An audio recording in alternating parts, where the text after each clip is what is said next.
Assalamualaikum warahmatullahi wabarakatuh dan selamat sejahtera. Pada hari ini saya akan membentangkan sedikit tentang tugasan 3 GWP 1092 iaitu mengikut kehendak soalan menganalisis gaya penulisan dua abstrak. Justru itu, pertamanya saya akan menerangkan sedikit tentang apa itu abstrak, ciri-cirinya, fungsinya, kepentingannya dan sebagainya. Jadi, apakah itu abstrak? Abstrak ini merupakan salah satu bahagian penting yang perlu ada dalam laporan hasil penelitian.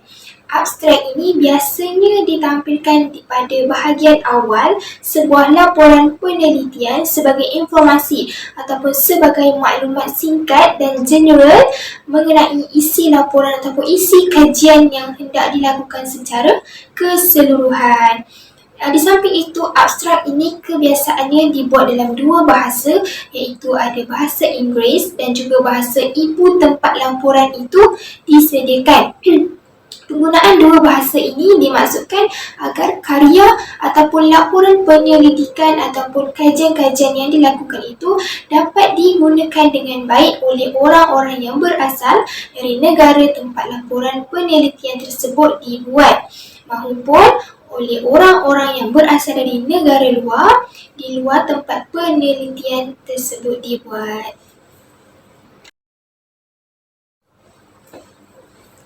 Okey, baiklah. Saya teruskan lagi dengan kepentingan abstrak. Bila ada abstrak, mestilah ada pentingnya dan kenapa kita kena buat abstrak ni. Okey, jadi kepentingan abstrak yang pertama ialah tunjang kepada artikel tersebut ataupun tunjang kepada jurnal, tunjang kepada apa-apa kajian yang dilakukan yang memerlukan abstrak. Justru itu, tanpa abstrak, seolah-olah kehilangan sesuatu dalam kajian tersebut. Untuk penyelidik, mereka perlu membaca banyak artikel, jurnal dan sebagainya. Oleh sebab itu, dengan adanya abstrak ini, mereka dapat membaca keseluruhan artikel dengan hanya satu perengan ringkas pada awal artikel tersebut. Maksudnya, bila adanya abstrak ini, pengkaji ataupun penyelidik yang mahu menyelidik artikel, jurnal dan sebagainya, hanya dengan membaca satu abstrak itu sahaja, dia dapat merangkumi keseluruhan apa yang dia kehendaki. Jika artikel berkenaan sesuai dengan kajian mereka, barulah mereka akan cari ataupun baca keseluruhan daripada artikel melalui abstrak itu. Abstrak ini akan memudahkan juga para penyelidik untuk mencari artikel dan sebagainya yang sesuai dengan kajian mereka. Okey, baiklah, saya teruskan lagi dengan kepentingannya yang kedua. Baik, seperti kita tahu, setiap penulisan artikel jurnal mesti ada rumusan di bahagian akhir, pada bahagian akhir penulisan. Tetapi, abstrak ini memainkan peranan untuk menceritakan tentang keseluruhan artikel dengan hanya satu perenggan, dan abstrak ini berada di awal muka surat artikel. Bermaksud, pengkaji ataupun orang-orang yang ingin membaca jurnal hanya perlu membaca abstrak sahaja, beliau akan dapat baca keseluruhan apa yang ingin disampaikan oleh penulis tersebut. Yang ketiga pula, mencerminkan keseluruhan artikel. Sama juga seperti yang kedua, kerana abstrak ini melambangkan keseluruhan artikel. Dengan adanya abstrak ini, lengkaplah item seperti objektif, metod kajian, hasil kajian dan rumusan. Jadinya empat ini sudah terdapat dalam abstrak. Jadinya tanpa perlu baca keseluruhan saja, kita dah dapat apa yang ingin disampaikan. Ia dapat melambangkan bagaimana isi kandungan artikel tersebut. Oleh itu, abstrak ini perlu direka dengan baik dan padat. Bila padat, barulah terdapat info-info yang ingin disampaikan dengan tepat.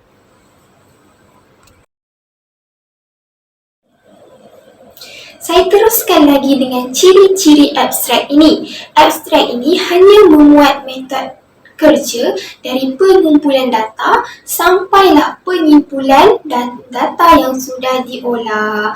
Yang kedua pula, dalam penyusunan abstrak ini perlu diperhatikan ketelitian penyajian sumber informasi asli. Maksudnya maklumat yang betul-betul sahih lah, yang betul-betul asli secara cermat, mudah difahami dan menggunakan kata ataupun istilah-istilah yang sama dengan tulisan aslinya.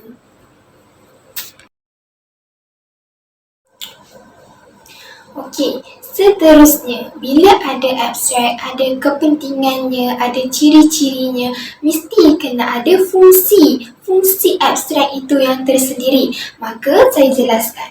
Fungsi-fungsinya ada beberapa bahagian. Yang pertama, fungsi abstrak ini adalah untuk memberikan informasi ataupun memberikan maklumat, menyampaikan maklumat kepada masyarakat perihal ataupun perkara-perkara hasil penelitian yang telah dibuat. Dengan adanya abstrak, sesuatu perkara itu mudah untuk disampaikan. Hanya ringkas tetapi dapat difahami. Yang kedua pula, abstrak ini juga dapat membantu untuk mencari referensi dalam penelitian yang anda mahukan. Adanya abstrak akan menghindari juga daripada berlakunya plagiat oleh pihak yang tidak bertanggungjawab.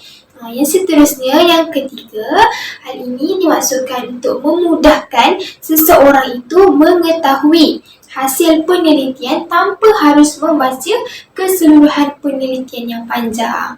Maksud yang ketiga ini, bila ada seseorang yang ingin mencari ataupun mencari jurnal-jurnal, mengkaji, maksudnya kat sini ialah mengetahui hasil penelitian itu hanya melalui abstrak itu sahaja.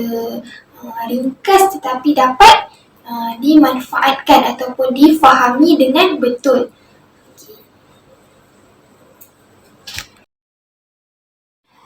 Seterusnya akan disambung ataupun diteruskan lagi oleh ahli kumpulan saya, Nurul Atila binti Nur Anwar dan juga Muhammad Mukhlis Atta bin Rohaimi. Seterusnya, saya akan meneruskan lagi dengan gaya penulisan abstrak 1 yang telah kami kaji. Dalam penulisan abstrak ni, ia menggunakan bahasa formal, iaitu bahasa baku, dan mengelakkan diri daripada menggunakan bahasa slangar dan dialek.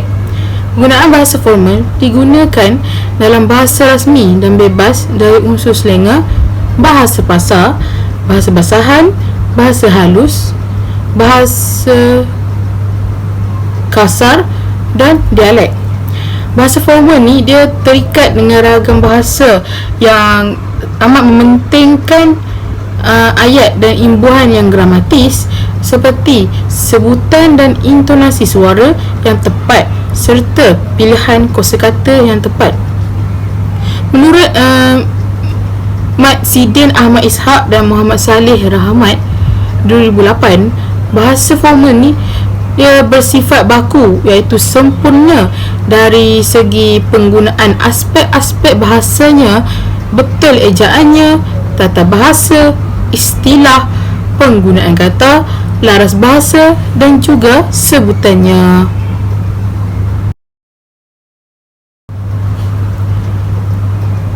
Gaya penulisan yang seterusnya ialah penulisan abstrak ini ialah secara objektif, iaitu abstrak ini memberi tumpuan kepada perkara-perkara yang serius, konkret dan mantap. Dan pada itu, fakta-fakta yang disampaikan juga perlu disokong dengan data dan bukti yang kukuh. Data atau bukti yang diperoleh melalui penyelidikan ataupun juga kajian perpustakaan. Berdasarkan abstrak yang telah dikaji, fokus utamanya ialah terhadap proses pengajaran dan pembelajaran yang berpusatkan kanak-kanak, iaitu dengan menggunakan pendekatan pengajaran dan pembelajaran bersepadu bertema belajar melalui bermain, pembelajaran kontekstual dan pembelajaran berasaskan projek.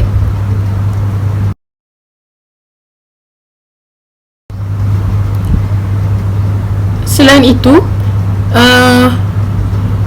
gaya penulisan ayat yang digunakan dalam abstrak ini juga sangat jelas, iaitu ia menggunakan kata-kata yang biasa, tiada bahasa selengah. Yang ketiga ialah kekal kepada isi utama, elak penggunaan akronim, dan ia juga telah menjadikan penulisan itu menarik dengan menggunakan istilah positif. Contohnya yang dapat kita lihat ialah melalui ayat ini. Melalui aktiviti bermain, kanak-kanak belajar dan memahami isu-isu yang berlaku di sekeliling mereka dalam keadaan yang menggembirakan dan bermakna kepada mereka.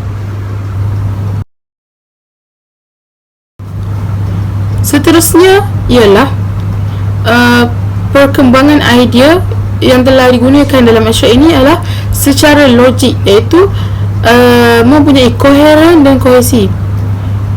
Idea-idea yang diuraikan dalam abstrak ini dinyatakan dengan jelas dalam urutan yang logik serta disertakan dengan bukti dan contoh. Contoh ayat yang dapat dilihat dalam abstrak ini ialah pakar dalam bidang perkembangan kanak-kanak percaya aktiviti bermain merangsang fungsi otak yang dapat memupuk perkembangan kognitif, sosial, emosi dan fizikal kanak-kanak.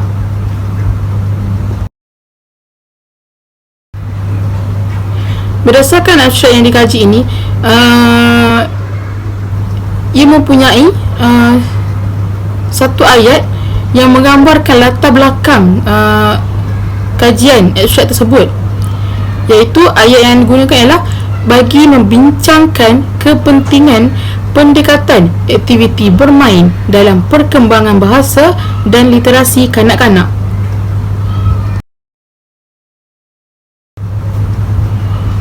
Namun begitu, abstrak ini tidak menyatakan sebarang kenyataan masalah. Kemudian objektif kajian bagi abstrak satu ini ialah bagi membincangkan kepentingan pendekatan aktiviti bermain dalam perkembangan bahasa dan literasi terhadap kanak-kanak.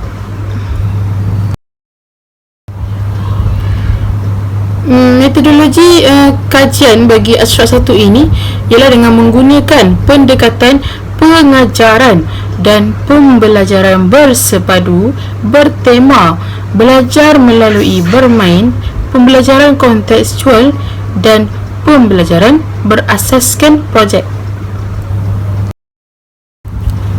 Seterusnya yang terakhir, berdasarkan abstrak yang dikaji ini, ia tidak dinyatakan dapatan kajian dan juga cadangan penambahbaikan juga tidak dinyatakan. Baiklah, seterusnya saya akan membentangkan tentang abstrak yang kedua. Dalam penulisan abstrak ini, ia menggunakan bahasa formal, iaitu bahasa baku, dan elakkan diri daripada menggunakan bahasa selengah dan dialek.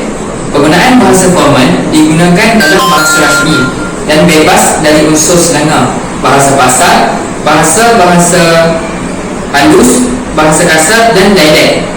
Bahasa formal terikat dengan ragam bahasa yang mementingkan ayat dan imbuhan yang gramatis, seperti sebutan dan intonasi, suara yang tepat serta pemilihan kosakata yang tepat. Berdasarkan abstrak yang kedua ini, terdapat penggunaan bahasa yang formal, iaitu sebagai contohnya perkataan ayat yang menggunakan penggunaan bahasa yang formal ialah dapatan ini memberi implikasi kepada perlunya guru sejarah yang mengajar murid pelbagai budaya didedahkan dengan kemahiran pedagogi responsif budaya bagi mewujudkan satu pengajaran sejarah yang lebih berkesan, bukan sahaja untuk meningkatkan pencapaian akademik murid, malah mewujudkan keharmonian antara guru dan murid serta murid dengan murid pelbagai budaya dalam bidik darjah. Seterusnya, bagi penulisan abstrak ini juga terdapat penulisan secara objektif bagi abstrak yang kedua ini. Sebagai contoh perkataan yang terdapat, ayat yang dapat dalam abstrak tersebut ialah kajian ini bertujuan meneroka pedagogi responsif budaya yang diamalkan oleh guru sejarah yang mengajar dalam persekitaran bilik darjah berbagai budaya. Seterusnya, dalam abstrak 2 ini juga terdapat penulisan ayat yang jelas. Sebagai contohnya, dapatan kajian menunjukkan guru sejarah membina pengetahuan dan kefahaman murid mengenai budaya masyarakat Malaysia, mengintegrasikan elemen-elemen kepelbagaian budaya dalam pengajaran sejarah, mempamerkan sikap positif terhadap kepelbagaian budaya, mempunyai kemahiran komunikasi antara budaya dan mempunyai kemahiran mengurus bilik darjah. Seterusnya, perkembangan idea secara logik, koheren dan kohesif juga terdapat dalam abstrak kedua ini.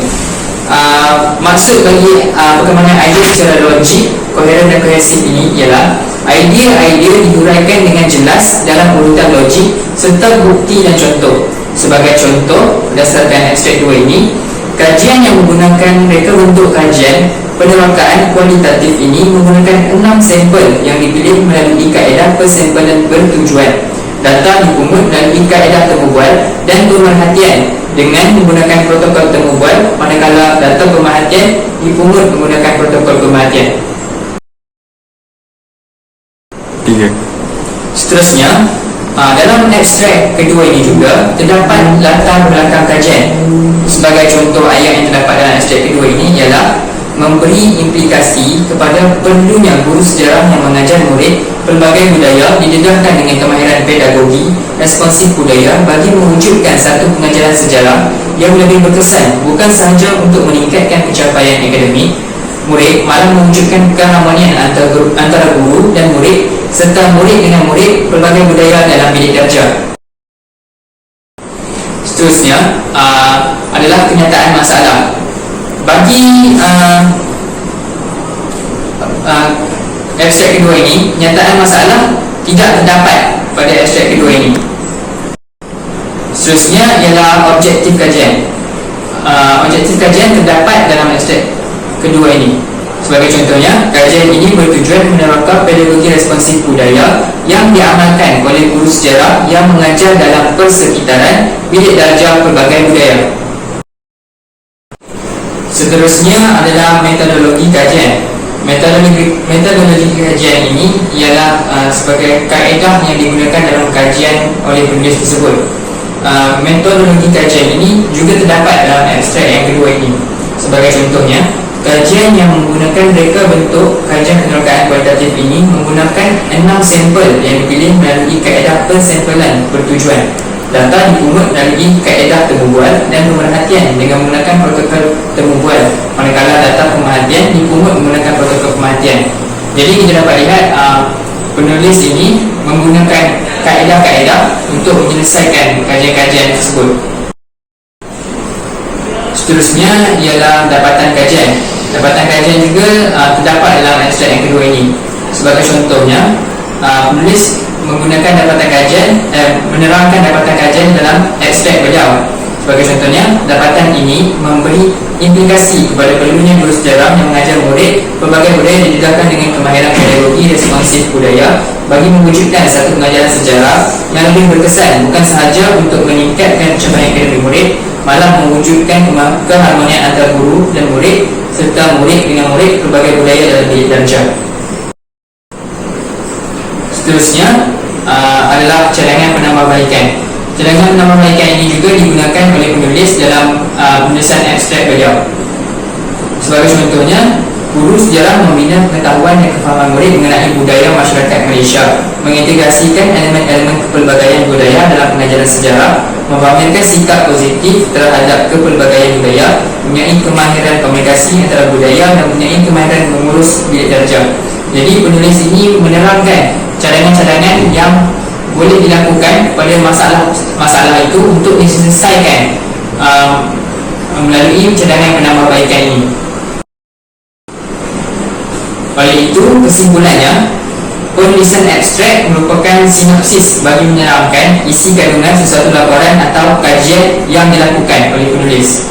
Penulisan abstrak yang terbaik ialah yang memenuhi gaya penulisan abstrak, iaitu latar belakang kajian, penyataan masalah, objektif kajian, metodologi kajian, jabatan kajian dan cadangan penambahbaikan.